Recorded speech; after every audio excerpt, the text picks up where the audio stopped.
En esta oportunidad veremos la integración neuroendocrina entre hipotálamo y hipófisis. Estudiaremos a las hormonas liberadoras hipotalámicas, así como también la organización de la neurohipófisis y adenohipófisis y las hormonas que éstas producen. La integración neuroendocrina está realizada principalmente por el hipotálamo, que actúa como un centro integrador de los sistemas nervioso y endocrino. Se encuentra anatómica y funcionalmente conectado con la hipófisis. El hipotálamo va a conectar diferentes vías aferentes y eferentes de diferentes regiones del cerebro para coordinar mensajes tanto del entorno, ritmos, patrones de desarrollo endógeno, emociones, señales corporales, para producir una respuesta integrada. Las respuestas autónomas tempranas y también respuestas endocrinas relativamente tardías. El hipotálamo se localiza por encima del tallo hipofisiario y se extiende por las paredes laterales del tercer ventrículo. Está compuesto por un conjunto de núcleos y tractos neuronales. Los axones de las neuronas neurosecretoras se sitúan sobre el tallo hipofisiario llamado eminencia media y liberan hormonas que a partir de aquí continúan el viaje hacia la adenohipófisis por vía sanguínea. Este es un sistema muy particular que se llama sistema porta hipofisiario. El hipotálamo contribuye a la regulación de la hipófisis secretando a la circulación porta hipofisiaria diversas hormonas tróficas o factores liberadores o inhibidores. Por ejemplo, en el hipotálamo se va a producir la hormona liberadora de gonadotrofinas, también conocida como gen RH, que va a producir la liberación de FSH o hormona folículo estimulante y también de la LH o hormona leutinizante. En el hipotálamo también se produce la hormona liberadora de la hormona de crecimiento o GHRH, que va a estimular la liberación de la hormona de crecimiento. La somatostatina, también conocida como hormona inhibidora de la hormona de crecimiento o GHIH, va a producir la inhibición de la secreción de hormona de crecimiento y también de cierta medida de la TSH o hormona de tirotrofina. La hormona liberadora de tirotropina, la TRH, va a producir la liberación de tirotropina o TSH y en algunos casos también de prolactina. La dopamina, que es sintetizada en el núcleo arcuato, es un inhibidor potente de la liberación de prolactina, ¿okay? También llamado como factor inhibidor de prolactina. Y otra hormona que es muy importante, ¿no es cierto?, sobre todo para la respuesta de estrés y en general para la vida, es la hormona liberadora de corticotropina, CRH, que va a estimular la secreción de ACTH o hormona corticotropa. La glándula hipófisis está localizada por debajo del hipotálamo en una cavidad ósea llamada silla turca. 9 de las principales hormonas son producidas por esta glándula endocrina y estas hormonas primeramente actúan influenciando otras glándulas endocrinas, como estudiaremos más adelante. De la hipófisis van a distinguir dos lóbulos importantes. El lóbulo anterior, también conocido como adenohipófisis, que posee muchas células epiteliales secretoras, y una posterior llamada neurohipófisis, que son prolongaciones axonales de las neuronas de los núcleos supraópticos paraventricular, principalmente desde el hipotálamo, ¿okay?, que también tiene la capacidad de almacenar hormonas y liberarlos a la circulación. Las hormonas de la neurohipófisis son sintetizadas en el soma de neuronas ubicadas en los núcleos supraópticos y paraventricular del hipotálamo. Los axones y terminales axonales de estas neuronas forman la neurohipófisis, la cual almacena hormonas que frente a estímulos específicos son secretadas directamente a la circulación general. Las principales hormonas que son producidas por la neurohipófisis son la hormona antidiurética, ADH o vasopresina, y la hormona oxitocina. Son producidas en los núcleos supraópticos y paraventricular del hipotálamo y tienen estímulos de secreción específicos para cada una de ellas y sus acciones también fisiológicas son diferentes. Ambas hormonas de la neurohipófisis son nonapéptidos que difieren solo en dos aminoácidos, ¿okay?, y están acopladas a otra proteína que se llama neurofisina, que son secretadas en conjunto tanto con ADH como con la oxitocina, pero no se le han encontrado acciones hormonales conocidas hasta el momento. La vasopresina o ADH va a actuar sobre distintos tipos de receptores de vasopresina y subtipos, existiendo los receptores de vasopresina tipo 1A y 1B y los receptores de vasopresina tipo 2 que tienen diferentes afinidades por ADH. El mecanismo de acción para los receptores de vasopresina tipo 1 es la activación de una proteína G de tipo Q que va a producir, ¿no es cierto?, la formación de diacilglicerol e IP3 y ese IP3 a su vez va a producir el aumento de la secreción de calcio intracelular. Los receptores de vasopresina tipo 2 están acoplados a una proteína G de tipo estimulatorio, lo que va a producir aumentos del AMP cíclico. Las acciones principales de la ADH las pueden ver en el cuadro y principalmente son la contracción del músculo liso arteriolar, es decir, un efecto vasoconstrictor, pero sobre receptores de tipo vasopresina tipo 1, pero son de baja afinidad. Esto quiere decir que se requiere mucha mayor cantidad de la hormona para activar este tipo de receptor. Los receptores de vasopresina tipo 2 son de alta afinidad y son los encargados principalmente de la retención de agua en el riñón, como lo han visto en sus clases de fisiología renal.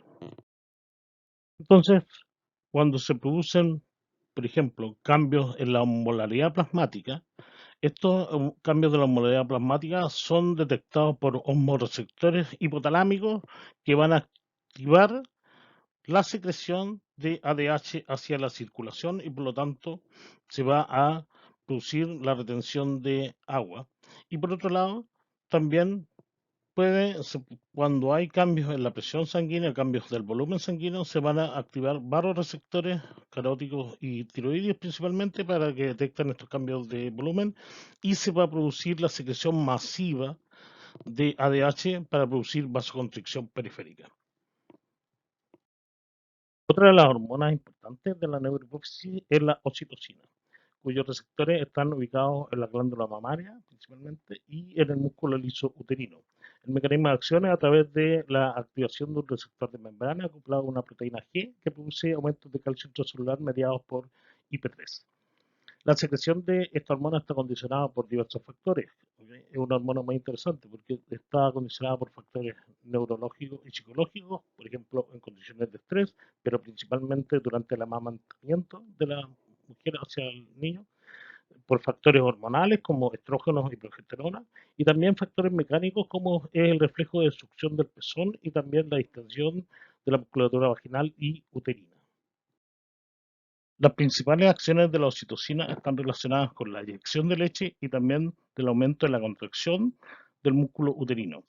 En la glándula mamaria se produce la contracción de las células miopiteliales por efecto de la succión del pezón del bebé y con ello aumenta la eyección de leche. En el útero, la oxitocina, ¿okay?, va a producir la contracción de las fibras musculares, por lo que contribuye también a la expulsión del feto. El efecto de la oxitocina sobre el trabajo de parto no está totalmente aclarado, aunque al parecer interviene en el inicio del mismo. La figura muestra el mecanismo de control de la secreción de oxitocina en dos condiciones. Una es durante la succión del pezón y el otro es el aumento de la contracción uterina durante el trabajo de parto. En la primera de ellas, la secreción de oxitocina va a producir contracción de las células mioepiteliales de la glándula mamaria para producir la eyección de leche materna. A esto se suma que el reflejo de succión del pezón va a provocar diferentes estímulos, los cuales se van a ser procesados a nivel del hipotálamo para producir mayor cantidad de citocina y por lo tanto mayor secreción. El mismo reflejo, entonces, lo que va a hacer es aumentar la secreción de oxitocina y por lo tanto vamos a tener un evento de retroalimentación positiva.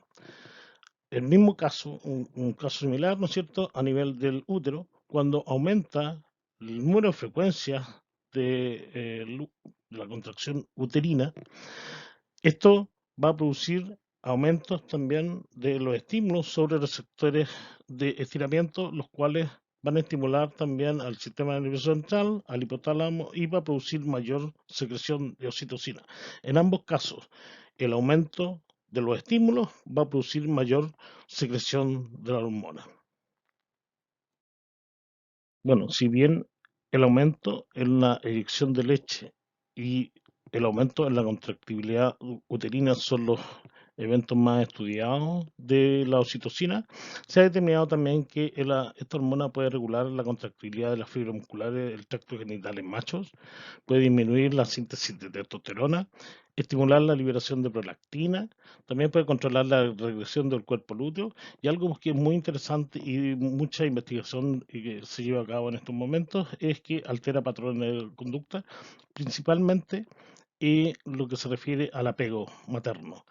Se ha demostrado, por ejemplo, en ratones que son knockout o no tienen el receptor para oxitocina, que hay menor apego por su cría. Por lo tanto, la presencia de oxitocina, tanto en la lactancia como en la crianza, es importante para el desarrollo del individuo.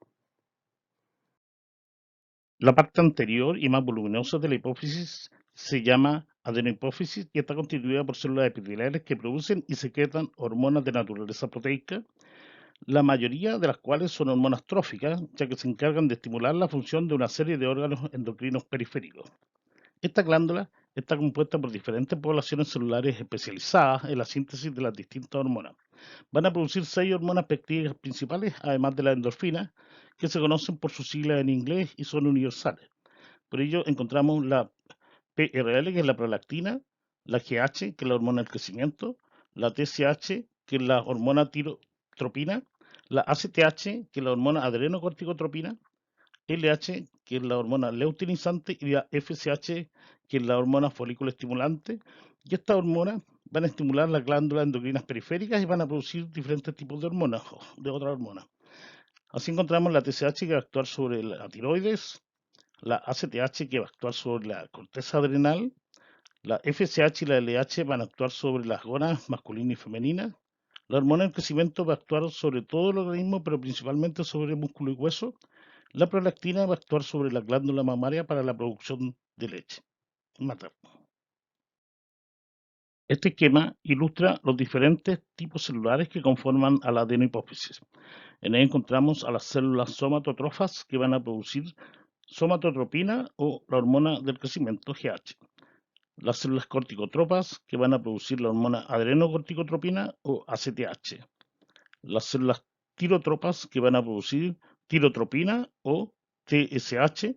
Las gonadotropas que van a producir dos tipos de hormonas, la hormona folículo estimulante o FSH y la hormona leutinizante o LH y las células lactotropas que van a producir prolactina. Para entender la relación funcional del eje hipotálamo-hipoficiario, es necesario saber que la irrigación de la hipófisis proviene de la arteria hipofisiaria superior e inferior, los cuales van a formar un plexo portal hipotalámico, o sencillamente llamado sistema porta, la cual es la fuente principal del aporte sanguíneo a la adenopófisis.